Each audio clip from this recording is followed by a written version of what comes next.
Hello sector watchers, welcome to the show. This is the 110th episode of Sector Spotlight for Tuesday the 11th of January, and I'm recording it on Monday the 10th. My name is Julius de Kempenaer and I'm presenting to you from Amsterdam in the Netherlands. If you want to reach out, be in touch, you can find my contact details on the screen. Last week we talked about potential new ideas. I asked you to send them in my latest Chart Watchers contribution, and thank you for all the suggestions. I read them all. I picked out a few, and I think so far the common theme. If you still have them, just please feel free to send them over. Common theme is more RRGs, more markets. So maybe not only focus on sectors, but also branch out a little bit, get a little bit out of the box, do more groups. So dive a little bit deeper, not stay on the sector surface, but go and have a look at the groups that are underneath the sector level before we hit individual stocks. But also crypto, international markets. We do that every now and then, but I think we need to do that a little bit more. Sector rotation model, updates for the sector rotation model. Probably a thing that, the way I look at it right now, maybe once a quarter, sector rotation model. It's a long-term thing, but it makes sense to actually keep getting back to it, so you got an ongoing view of what's going on there. You know, lots to do, lots of suggestions, lots of great ideas. Thank you for that. So for today, my plan is to do the usual look back, see what happened in asset classes and sectors last week. Take a little bit more time to put that into perspective, because as you know, there's a lot going on in the market right now. So we're going to see if we can make a little bit of sense on that. And then I want to throw in an RRG for crypto, because a lot of people are talking about crypto because it's going down. Bitcoin is tanking. I just did a contribution for a journalist who asked, you know, what are the major levels for Bitcoin now that it bounced off 40K. Mind you, we had, not too long ago, we had 68K and now we're down to 40K. We're bouncing off that again. But so we're going to have a look at the RRG for crypto and see what we can make out of that. And if there are any other crypto coins other than Bitcoin, that might be interesting. Anyway, lots to talk about. Let's get started. This is Sector Spotlight.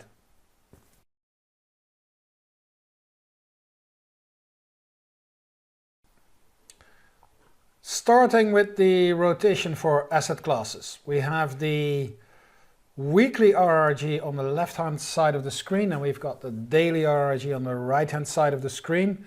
If we start on the right-hand side with the daily RRG, and I've put it on 6 trading days, so what you will see is Monday to Monday trading.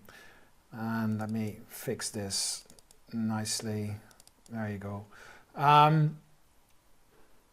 And what you see is that especially the risk-off assets, to a degree, like government bonds, high yield, and also commodities had a very good week. They all beat VBINX, which is our benchmark, which consists of 60% in stocks and 40% in bonds.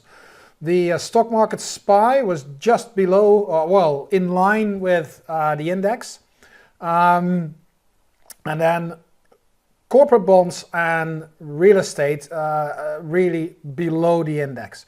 So the outperformance for last week was in government bonds, but especially in commodities. And if we look at the tails on the RRG, then we can clearly see why. You see that DJP and GSG are powering into the right-hand side, into the leading quadrant, which is good and strong.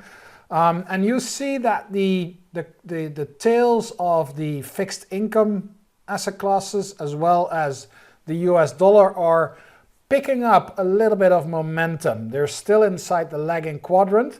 They picked up a little bit of momentum, which is potentially the start of a good thing. Now on the other side we have SPY and VNQ, which SPY was still inside leading, VNQ was, but today actually dropped out of that leading quadrant. They are rolling over. They're starting to lose relative momentum.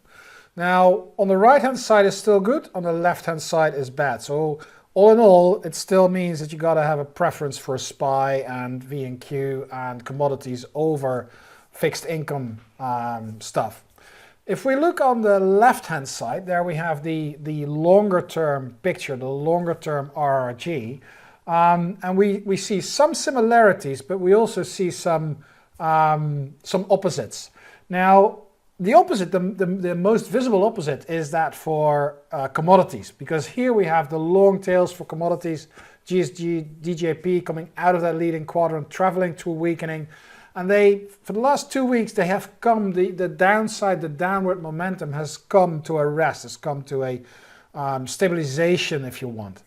And that is visible in the daily. The slowdown in negative momentum here is because you see the daily tails moving inside the leading quadrant. So the question here, what we need to monitor, is whether that short-term strength is able to confirm the longer-term strength, which is still there for commodities, and pull these tails around back towards the leading quadrant. Now, DJP is going to be a problem. It's probably going to enter the lagging quadrant. But when you enter the lagging quadrant, well, you're already picking up relative momentum. You can get it. You can get a rotation that is. It is going through lagging, but you will see that it rotates back up. And GSG still has the opportunity and the possibility to rotate back up from within weakening. So that longer term strong outlook for commodities is definitely still there. If we go to VNQ, then you see that the strong tail for VNQ is still present. There's no problem there. That is still looking good. But it is losing strength on the daily. Now, with the weekly tail moving into the leading quadrant, I'm not too worried about that rotation on the daily, which is on a short tail, which means that there is not a lot of power behind that move, and it's at a very high relative strength ratio level. So my take on this right now is that this is a temporary setback, so you'll see the rotation of VNQ maybe go a little bit lower on the daily and then pick up momentum again and rotate back up and then support that weekly tail for VNQ going into the leading quadrant on the weekly RRG. Now, the most important thing is SPY and GOVT. And what you can see here is that, look at this. This is the weekly and this is the daily. Now look at the tail of SPY and look at the tail of SPY here. It's almost the same, and that is not so good. I mean, it's in leading, so that is the longer term is still okay, but we do see some pressure from the shorter term time frames, and that is on the daily here. You see, you saw that improvement, but it's now starting to roll over, and that's happening today as well, despite the fact that we had a nice bounce off. We'll look at that chart later on, but both tails of SPY inside the leading quadrant and rolling over, that makes me think that we may need to see a little bit more pressure on stocks before we can actually continue that longer term uptrend. The same goes for the fixed income stuff. You see a similar type of rotation for high yield corporate bonds and government bonds on both the weekly and the daily. And that is sort of, they're always opposite of stocks, so that makes total sense for them to actually turn up inside lagging and start moving to improving, and do the same on the daily. Finishing off with the dollar rotation, you can see the improvement for the US dollar on the daily scale, inside lagging picking up, and that actually is pretty strong move. It's actually making the weekly tail hook back up into the leading quadrant, and that actually supports the longer term view of a stronger dollar. Now let's have a quick look at some of the individual charts. Here is the US dollar chart, here is the dollar index, and you can see the break, you can see the consolidation. I think I'm watching actually 97 in the dollar index. If that can be taken out to the upside, then again, that uptrend that we see here is still fully intact. If we do that in terms of euro dollar, then you see here the weekly, that's probably the most interesting chart right now. That falling channel, that declining channel is still present, is still there. We touched the lower boundary, and like 1, 2, 3, 4, almost 2 months, we're now sort of moving sideways, and we're now hitting that falling trend line, that declining resistance line. And if that remains intact and we drop below this little upsloping support level, let's say that it is 12 something, 1260. The low here is actually 1186. If that can be taken out, then definitely 110, just below 111 is on the cards for the US dollar. I think probably the most important chart in this universe, and maybe for the whole show, is the one for GOVT. That's the aggregation, that's all US, just the whole treasury bond curve, all maturities. And you see that it is breaking below an important support level. And I think that's an important sign here in the market. So this is bonds breaking below their lows, sending yields higher. And that completely coincides, confirms the short-term weakness that we see in the stock market. And the fact that both government bonds and SPY are both going down or came down while the ratio is still going up is a very good example that it's all relative. So you will look at the relative strength. So the price is going down, but the tail on the weekly and as well on the daily are going up. And that's the whole characteristic of relative strength analysis, and that is what RRG is actually showing you. Now we see the same happening here in corporate bonds. We're dropping out of this channel, sort of dubious whether that's a real break or not. We'll have to wait and see, but it's definitely not a good chart, and we definitely broke below this support level here at around 131.5. High yield is resting at support. If that takes out 85.5 and you see high yield coming down, that is definitely negative. And then if we look at SPY, I mean, we are seeing some negatives, but it's all taking place inside the rising trend. So here's the weekly, and you know, we had a few bad days. Yep, definitely that, but it touched the lower boundary, and so far we have still managed to hold up. Now, negative divergence came back into the market. That's something to keep an eye on. But we're already off those highs, so it depends a little bit on how bad, because we do need, in order for this negative divergence to materialize, you do need to have a signal or an event in your price chart. And for SPY, that would mean a break below this rising support line, or even better, below, let's say, 448, 450, that area. And if you look at the daily, it's even nicer. You see that we had that streak of that losing streak of a couple of weekdays, and that bounced literally right off that rising support line and closed actually above the open. So a nice reversal day today on Monday the 10th took place in SPY. We're going to wait and see whether that's enough to actually shrug off all that weakness that we saw at the start of the year. But so far, longer term trend for SPY still intact. And that's it for the asset classes. We're now going to move to sectors.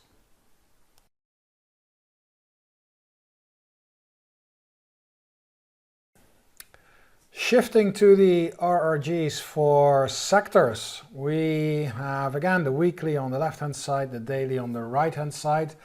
And if we start on the right hand side, then you immediately see very long tails, which means that there are some very powerful moves on the go right now. Obviously here, energy, financials, industrials, all powering into that leading quadrant, that long tails. What did that mean in terms of performance over the last 6 days? Again, Monday to Monday. And one of the things that you see, I always look a little bit, you know, through my eye hairs to the difference between the strongest and the weakest sector in a week. And now it's really big because energy was up 10%. That was the strongest sector over the last 6 days. And real estate was down 5.5%. That's a spread of 15%. That's really big in terms of relative strength. So how are we going to deal with that? Obviously, we have the energy, financial, staples, industrials on top of SPY, so they've been outperforming over the last 6 days. And then the rest is all underperforming, with especially, again, real estate, technology, and healthcare. Well, maybe also discretionary, then, you know, they're really underperforming SPY. Is there a theme to be detected in this type of rotation? And I don't really see it here, at least not on that daily RRG. I see some very clear rotations. You know, I see these long tails for energy, financials, industrials moving into that leading quadrant. But I also see communication services rotating back down from improving into lagging, and technology powering into the lagging quadrant, and also healthcare losing a lot of power inside that weakening quadrant. Now, if we put that into a longer term picture, then I think it becomes a little bit clearer, but not by much. You see one of the themes that we discussed last week, and I wrote a blog article last Friday on that theme, is that what we see right now is actually a very strong rotation for defensive sectors. So that's healthcare. Let me highlight it for you. So it's healthcare here, it's utilities, and it's staples. Those are the three very typical defensive sectors, and on the weekly they are all inside improving at a strong heading and moving towards the leading quadrant. Now, that is not necessarily, it's confirmed for utilities and staples, because you can see that utilities is turning around inside weakening and moving back up. We know that that is a strong rotation, so that's in line with the strong rotation for utilities on the weekly. And we see staples doing a similar thing, hooking back up, already entering the leading quadrant, and we can see that that is in line with the weekly tail. But healthcare doesn't really do that. You see that healthcare is on the weekly moving into the right direction, but on the daily it's not there yet. If we see a rotation for healthcare going back up, then yes. So all in all, I'm going to stick with that view that we see a rotation to defensive sectors, which is warranting a little bit of a warning signal. And if we have a quick look at that article, then you see that I've broken that down into offensive, defensive, and sensitive sectors. And you can see that here is the defense. That is very clear improving. If you look at the offensive sectors, and let me highlight them for you. So that is materials, that's right there. You got discretionary right there, rotating downward. You have real estate, that's going the right direction. And we have financials. It's going right there, so that's already hooking back up.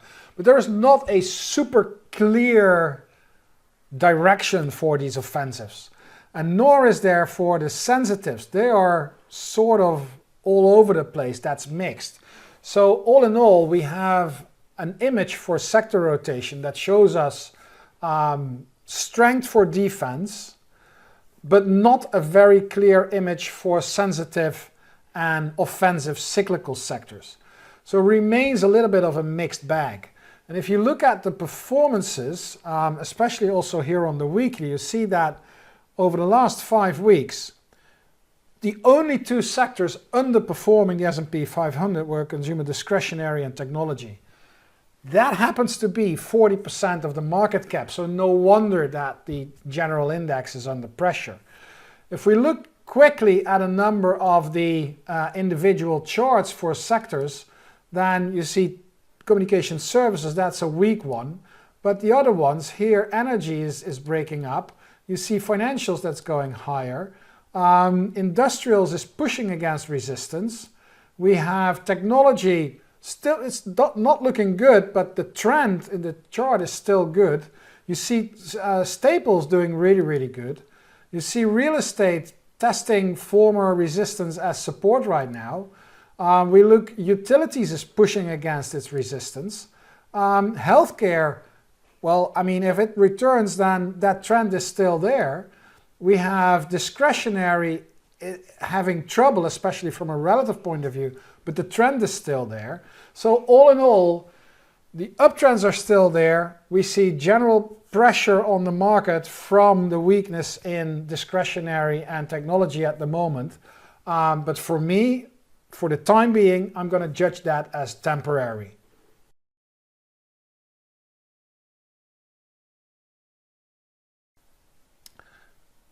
And then a quick look at rotation for a number of cryptocurrencies.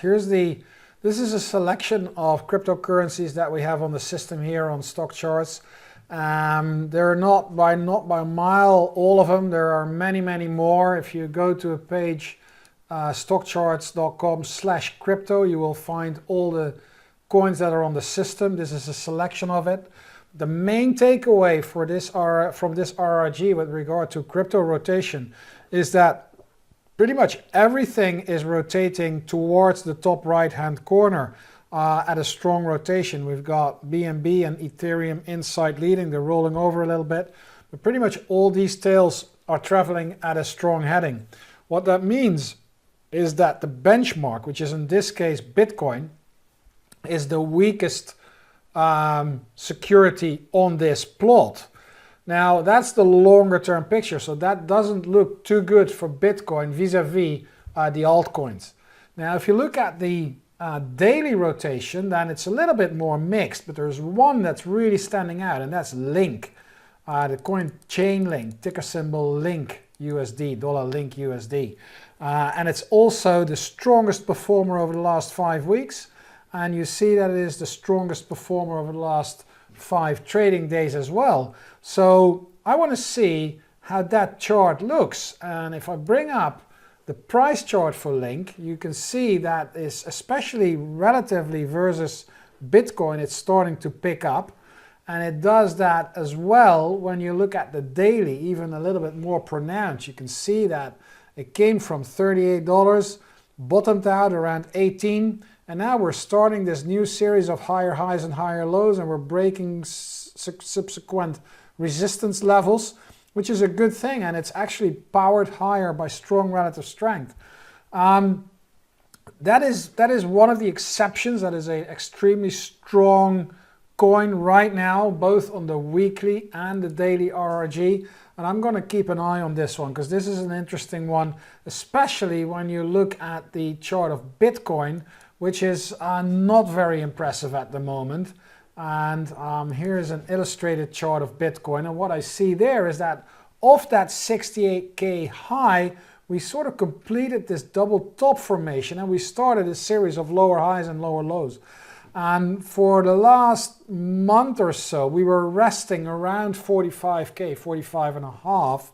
But a couple of weeks, it's a week and a half ago, we broke below that 45.5 level and we accelerated lower. Today, we've actually tested support coming from these lows in September around 40. We bounced off it. So the question is whether that is enough to push it higher, but we will see a lot of resistance coming in around 45K. If we break below 40, we will very likely see another acceleration lower towards 30, and that is where the big base is. If we break below 30, that will be really very negative for Bitcoin in my opinion. So be careful with that. Again, rotation of cryptocurrencies versus Bitcoin shows a lot of strength for altcoins, which means general weakness for Bitcoin. And the one that's really standing out is Link USD, and it also looks pretty good on its price chart. And that concludes Sector Spotlight for this week. Thank you for watching. Sector Spotlight airs every Tuesday from 10:30 to 11 a.m. Eastern. Please share your thoughts, ideas and/or comments on any of the channels on the screen. Again, thank you for watching, and I hope to see you again next week, same time, same place. Hey guys, Dave Keller here with StockCharts.com. Thanks so much for watching our video. If you enjoyed it, and we hope you did, hit the like button right below. Also, we have so much new content every day. Consider subscribing to the channel. Just hit the subscribe button in the video or right below. Thanks for watching. Stay safe. Have a fantastic day.